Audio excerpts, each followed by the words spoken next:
This episode is brought to you by the One Love Foundation. Many stories on true crime podcasts start with abusive relationships. The numbers of people affected by relationship abuse are startling. Over 1 in 3 women, nearly 1 in 3 men, and over 1 in 2 trans non-binary people will be in an abusive relationship in their lifetimes. Abusive relationships rarely start with physical abuse. Instead, there are often red flags like manipulation, isolation, belittling, and volatility. Not all unhealthy relationships become abusive, but all abusive relationships start out as unhealthy ones. One Love Foundation, a national nonprofit dedicated to ending relationship abuse and creating a world of healthier relationships, wants to empower you to see the signs of an unhealthy relationship before things go too far. Go to joinonelove.org to see the signs and know how to help a friend who may be in an unhealthy relationship. That's joinonelove.org and learn how to spot the signs of unhealthy and healthy relationship behaviors.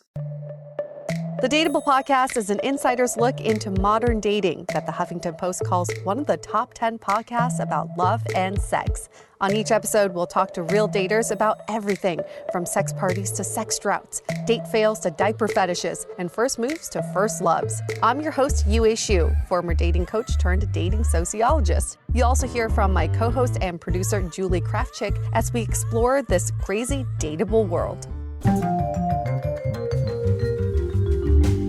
It is our favorite time of the weekend, which is brunch, because we get to do brunch talk. Welcome to Brunch Talk by the DATEABLE podcast. We dive into your burning dating questions, help facilitate some crowdsourced answers. And so we don't have to navigate this alone. We can do this together over brunch. I love when people tell us that they'll play this on a Sunday morning and, make their food at their home. And it's almost like we're there with them, just chatting away. That is such a great feeling to hear. And, this started off as an experiment. And we've gotten such good response and feedback from it, and the questions keep coming in. So we're really excited this has taken off. We've also heard that we have some new listeners who came in through Brunch Talk and maybe have only listened to Brunch Talk. So this is just a reminder that we do have a longer episode that drops every Tuesday or Wednesday, whatever your time zone you're on. But that episode explores a deeper topic, usually with an expert or with a guest. So there are 2 different formats of shows, and the other one's a little bit longer. But just so you know, if you're just coming in through Brunch Talk, we do have another show during the week. This is like your side, and that's the full meal. So if you're warming up with the side dish, it's time to upgrade to the entree. Or maybe you're just not that hungry, so you just want a little side dish today, and then when you're hungry, you're ready for the main dish. Are we still talking about our podcast? No, I'm just getting hungry thinking about that. Exactly. Should we just cut out now and go to brunch? Yeah. We won't do that. But we will cut out now and get to the question, the meaty question. Oh, yes. Of this. Well, do vegetarians say meaty? Do they go, ooh, that's a meaty topic? I wonder if they say random. Sorry, vegetarian listeners. We're like losing your appetite as we speak. Maybe, I don't know, vegetarians tell us, you say, ooh, that's a leafy topic. We should start using that. A leafy topic. Let's make it a thing. Sounds fulfilling. We'll be plant forward from now on. We want to be inclusive. The question for this episode is timing everything in dating? Ooh, one of our favorite questions. And I feel like we can't even count the amount of times we've gotten a variation of this question. But one came in recently, and the more details on this question. I'm finding myself in this current dilemma. We both have this undeniable connection, one that I've never experienced before. However, outside factors have made it almost impossible to grow further together. And if we both made some priority adjustments, we could possibly try to make it work again. Is timing everything, or is this the wrong person? I mean, we played around with this formula for a while. Is it the person? Is it timing? And I think we can ultimately say that it has to be a combination of both. I'm sure that's not what you want to hear. But if you find the right person, but if the timing doesn't work out, that's actually not the right person. It's funny that we separate the two. You're like, oh, there are external factors that are preventing us from being together. That means that's not the right person. So Yeah. this is why we hold on to the concept of like the one that got away or the gold standard, because we think, oh, we found the right person. It just wasn't the right time. No such thing. If the timing wasn't right, that person wasn't right. We always hear right person, wrong time. Nope.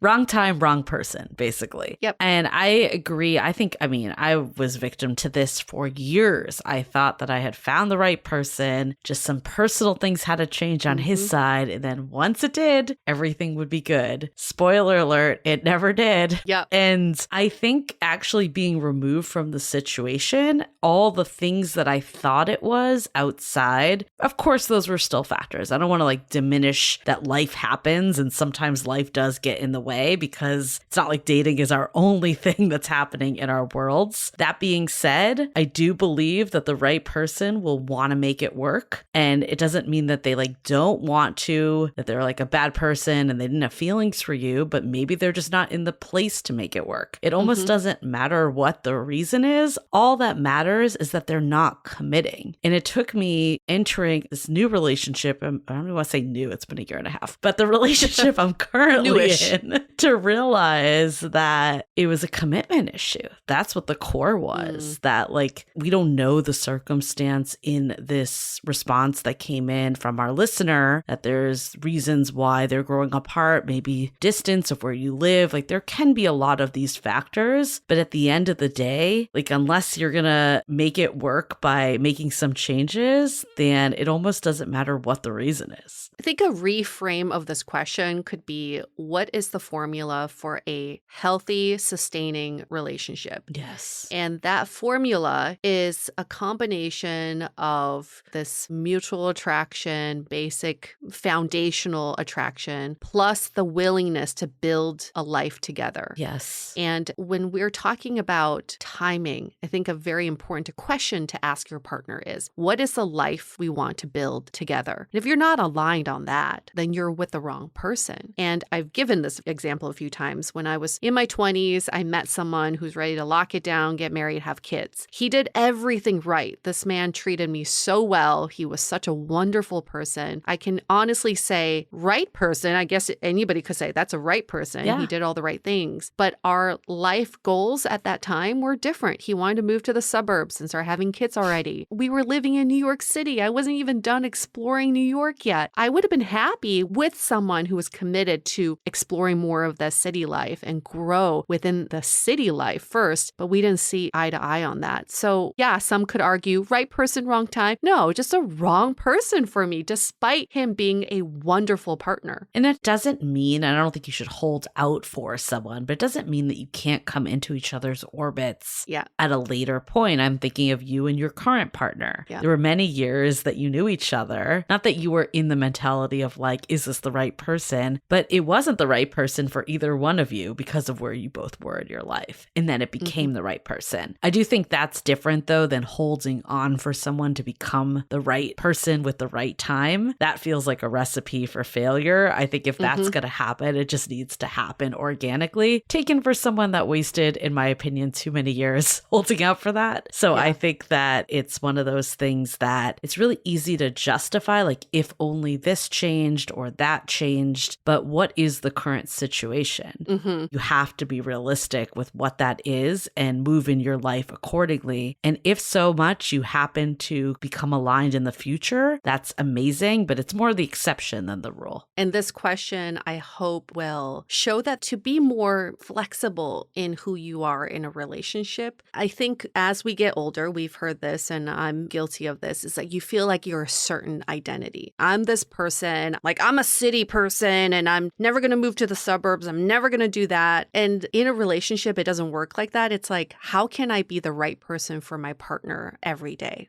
And when you choose not to be the right person, that's when you kind of part ways. So I think a good way to look at this is in any relationship is you have the choice to be the right person for your partner. And can you be flexible in the things that you've hung on to forever? We all have that identity that we hang on to, and being nimble in that, I think, is really a good recipe for a good relationship. relationship. It's like, how do you define right person? We're defining it as someone you have a long-term partnership with. And I feel like that was the way the question was phrased too, right? Like, we're not doing it anymore because of these obstacles. That being said, maybe it's redefining what that means fully, because I think you can have a connection with someone and they don't end up being your life partner. Yeah. Even like I think about like soulmates versus life partners. Like, you can have someone come into your world and absolutely change it. And that's still a success in dating. Like, I know I was just talking about like time wasted with my past partner that wasn't going to commit, but I actually take that back because I think it actually set me up for today. And I don't want to diminish the connection that was there, even though it didn't end up being a life partner. The part where you go wrong, or where I went wrong, was trying to take something that's more of that soulmate connection, or even if you don't want to use the word soulmate, just the connection that's not for the long haul, and trying to make it be a life partner. That's where I think there is a differentiation that needs to happen. I'm glad you brought that up, because we do hang on to these narratives in a relationship. For some of you, it's the meet cute. It's like, just because you had a great meet cute,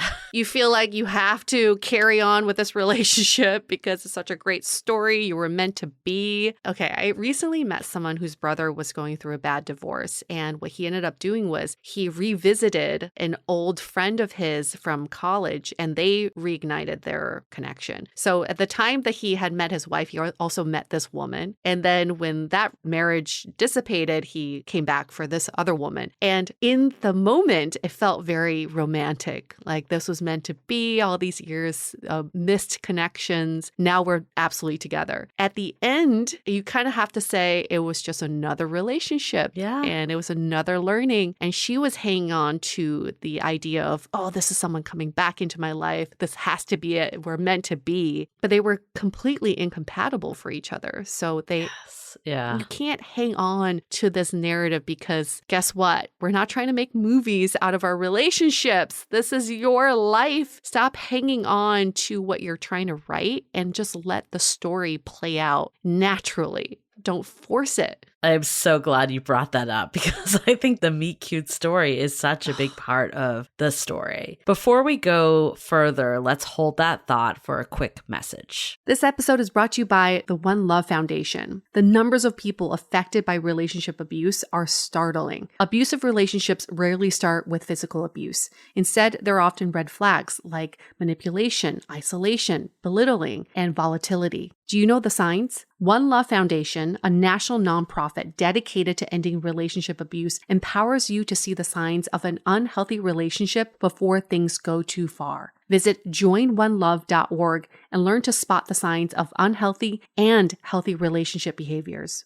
This episode is brought to you by Gobble. Gobble delivers gourmet, freshly prepped 15-minute meal kits right to your doorstep. Their chef-designed meals are easy to prepare with simple recipes and fresh ingredients that have been chopped, portioned, and simmered so that dinner is both fast and flavorful. Gobble combines the convenience of takeout with the health, satisfaction, and freshness of a home-cooked meal. It really is a perfect solution for anyone who wants to save time cooking but don't want to compromise on quality or health. Also, Gobble feels extremely customized. With every new menu, their technology learns more and more about your tastes and preferences to effortlessly deliver fresh, seasonal dishes you'll love, just like having a personal home chef. Some of my favorite dishes have been the chimichurri fish tacos with shredded cabbage and the butternut squash ravioli with spinach and pecan sage brown butter. Now for our listeners, you can get 6 Gobble meals for just $36. Just visit gobble.com/dateable636 and get your first 6 Gobble meals for just $36. Again, go to gobble.com/dateable636. I want to also talk about you only know what you know. Yeah. I think for me, I'll use my own example because it's easiest. I thought this was the once in a lifetime connection because it was the most connected to anyone that I ever felt before.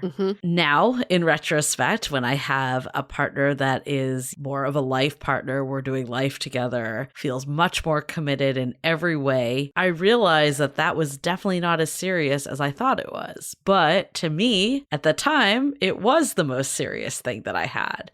So a lot of times when we say, is it the right person or the wrong time? time, we have to look at, like, is this actually what I'm looking for? Like, if you look and think about what you want in a partner, I'm assuming someone that shows up consistently, someone who is there for you through thick and thin. Like, that person usually isn't if there's some big reason why they can't be fully committed to you. So I think that's just another thing to think about. Like, what is the definition here of the right person? Is it just because it's the most connected we felt? That doesn't mean that is our soulmate, the one. There could be someone out there that you have the same thing with or better in a different way, that there aren't these barriers because you both just want to do it. You both want to be together. We create barriers. We create them. They're like artificially made. We create these barriers because, again, it's almost like we want to create friction. We want to create like this idea that we had to work hard for this. Well, it's the romantic mountain to climb, this thing to win someone over. It's all the rom-coms and Disney movies we watched. And it is so dumb because we end up writing off people who actually make it easy for us. Yes. But then we think, oh, maybe this is too easy. Why is this going so well? Like, why are we keep hearing that? Like, why is this going so well? There must be something wrong. I'm going to look for that something wrong. What if we can change our perspective on how the story should go and just let it play out naturally instead of looking for these mountains to climb? Because guess what? Some of the best relationships, there are no mountains to climb. Imagine that. It's just smooth. I mean, it's not easy. No relationship is easy, but you are able to climb some hills. That's okay. Yeah. Maybe some bumps. Right. But there is no fucking mountains for you to climb. Stop trekking along. Especially in the first couple months. Like, that's the honeymoon. If it's not easy then, it's only going to get harder. Like, I feel like relationships, at least in my opinion, get harder over time. The beginning part is everyone's just in the love hormones. And, that's when it should be fairly easy. And if it's not then this person probably doesn't have the same plan or like priorities as you. What do you think about this, Julie? Because you're going to know exactly what I'm talking about. Oh, goodness. It goes something like this. I'm seeing someone. I really like them. They say they're just not ready for me or this relationship right now. But once they move or once they get the job or once they finish school or once their mom moves out of the house, then they'll be ready for this relationship. It's the if and then. You can't see me unless you're on our YouTube channel, but I'm like, no, like there's always gonna be another reason. I really I don't know. I'm like so torn because that the saying like, if they wanted to, they would. Like, I don't love that saying either because I do believe there are some life things. Like, I don't think it's just like as black and white as what that saying is. Okay, let's take the example, this person that just needs to finish school. That's their priority right now. Mm-hmm. That's great. Mm-hmm. There's nothing wrong with that. But holding out for this person to finally be ready, it just feels like it's so much easier to go find someone that's already ready and sees the value in front of them. If you two happen to reconnect in a year, 2 years, and it like takes off immediately from there, great. By all means, do it. For someone, I feel like that did wait around for someone. I don't think you should wait around for someone because it's never gonna resolve, I think. You're creating resentment from the beginning of the relationship because let's say you wait for this person and you do end up together. As the person who has been waiting, you're thinking, well, you better pay me back for my time. You gotta make this relationship worthwhile. And if that relationship doesn't work out, you place 100% of the blame on the other person because you're like, well, I did my part. I waited. The waiting game never bodes well because every day we're changing. So you're actually waiting for a different person to be aligned with you in the future. We cannot predict the future. Even if this person finishes their goals, they could want different things once those goals are finished. They're basically telling you, I don't want to be with you right now. That's all you need to hear. I don't want to be with you right now. There's this other example of, how about this? I'm dating someone who doesn't have much relationship experience. They don't want to be with me, but I really feel like I'm the best option for them. I'm going to let them date around and see. And I know they'll come back and know that I am the best person for them.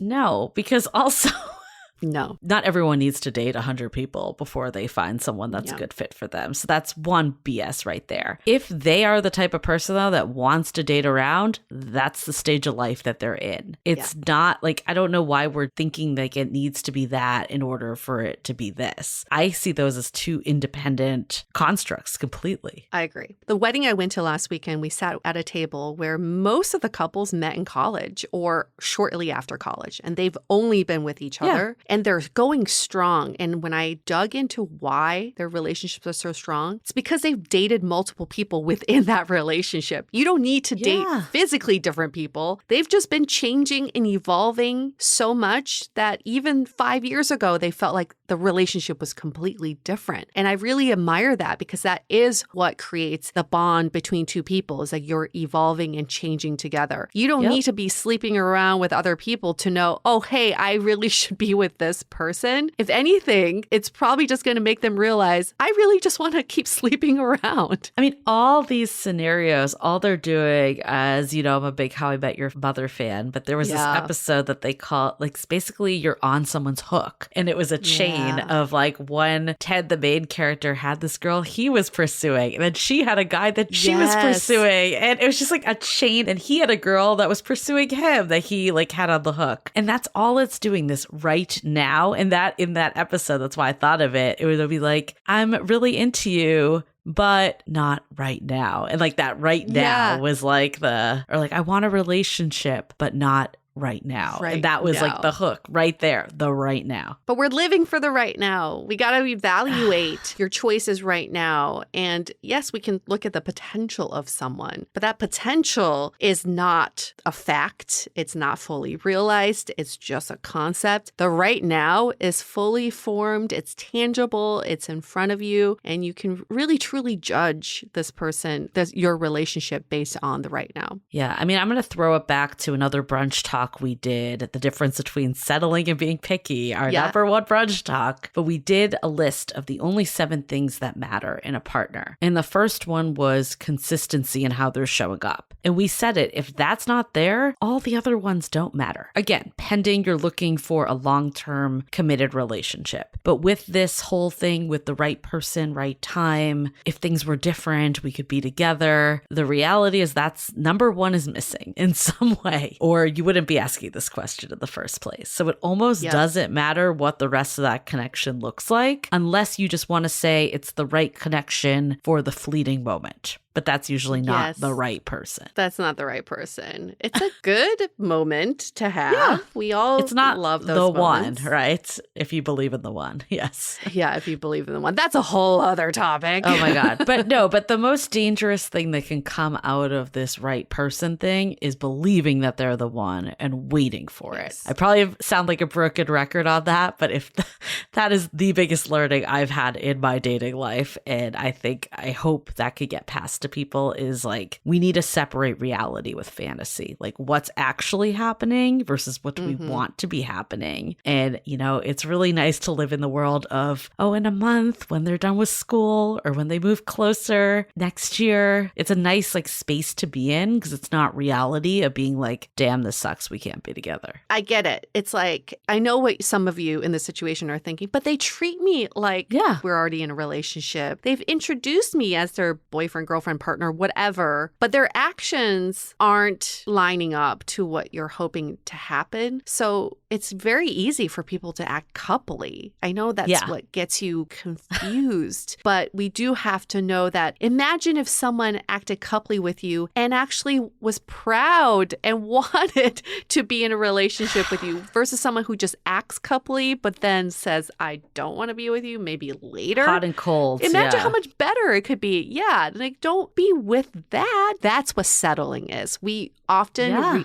misuse this word. Oh, I don't want to settle for someone less than me. No, you're settling for someone who's not giving you what you want. That is settling, and that's the type of settling we will not settle for. That is the ultimate settling paradox. Why we think that we can't settle for someone under 6 feet, yet we can settle for being treated like wishy-washy, situationship, no clear committed future. Like, what? That makes no sense. No sense. No sense. Okay. anybody listening, we're getting heated here, and there's a good reason for this, because we know you have a friend who needs to hear this right now. Send them this episode. Help them get out of their own hellhole of waiting or thinking about timing or what ifs, and then send it to that friend who needs to hear this right now. Or maybe you're the one who needed to hear this right now. Re-listen to it. We wish. Listen 10 times over. Yes. We wish we had listened to this. Oh my God. Before we got into the waiting game of this, like, is it? It's just a timing. No. Get over that fact. Share this with a friend. Replay it. Your friend will very much appreciate it. The reason why we're so passionate about it, because for all the hours that the two of us could get back for this. So we're here to do the work for you, to already go through this misery so you don't have to do it again. And I know it's a nice romantic story to tell yourself that love conquers all. It doesn't. Yeah. And if it truly does, like, you'll reconnect at some point, but don't hold out for it. Yeah. Love is built. Love is created. Love does not save you. Okay. It's not a given. It's something you create together. So if someone's not willing to create that love for you or with you, it cannot conquer it because it never existed in the first fucking place. Okay. Yes. We're telling you this because we've done our 10,000 hours. Consider us experts in the waiting and timing game. You're welcome. Do we want to be experts in this? I don't know, but we are. Thanks for coming to our TED Talk. You're welcome. This is what we should do our TED Talk on. I feel like we're heated on this one. Yeah. We should. It's because we know there's something better out there. And we know that when you are thinking that timing is the reason, you end up adapting to this other person opposed to putting your needs first. So it's coming from a place of love. It's coming from, if any of this felt like it was a little tough love and hard hitting, it's because we know that person is out there that cannot freaking wait to be with you. And how much better is that than having someone that's half in it? Don't want just a tip. It's never not just the tip. Never a good feeling. Give it the whole fucking thing. Okay.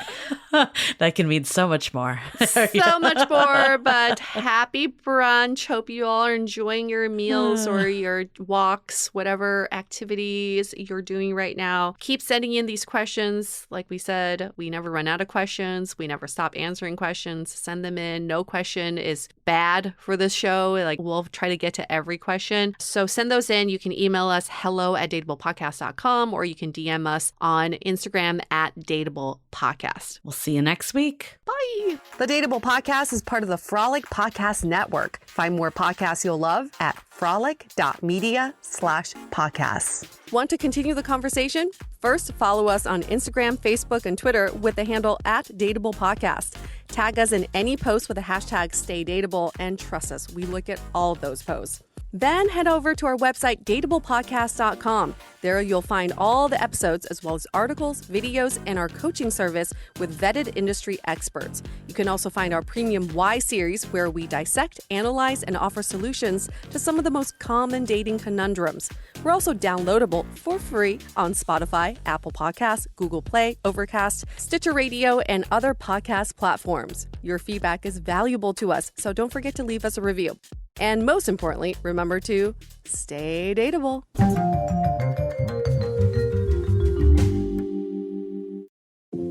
Tired of long waits and rushed care at the ER and urgent care clinic?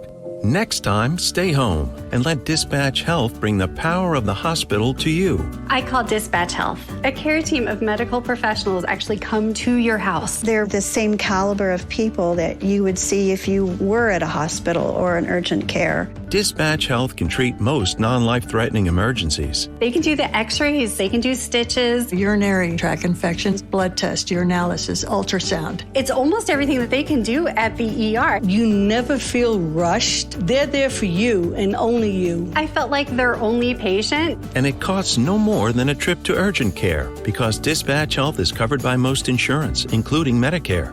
See if we serve your home at dispatchhealth.com. Dispatch Health really went above and beyond. It's wonderful to have care come to your home. House calls are back, and they're better than ever. Learn more at dispatchhealth.com.